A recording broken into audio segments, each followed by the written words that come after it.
بسم اللہ الرحمن الرحیم، اللہم صلی علی محمد و آل محمد۔ قربانی کس پر واجب ہے اور کس کے لیے سنت ہے؟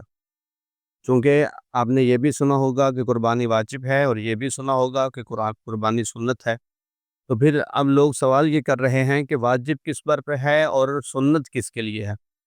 تو یہ یاد رکھیں کہ جو بھی انسان حج کرتا ہے اس پر قربانی واجب ہے۔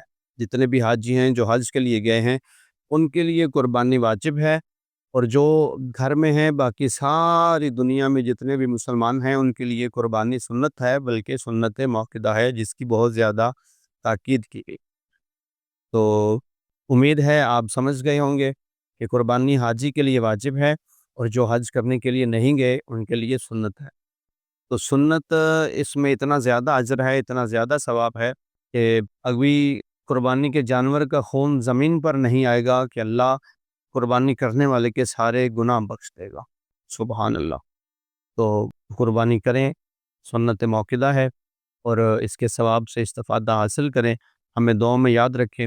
والسلام، اللہم صلی علی محمد و آل محمد۔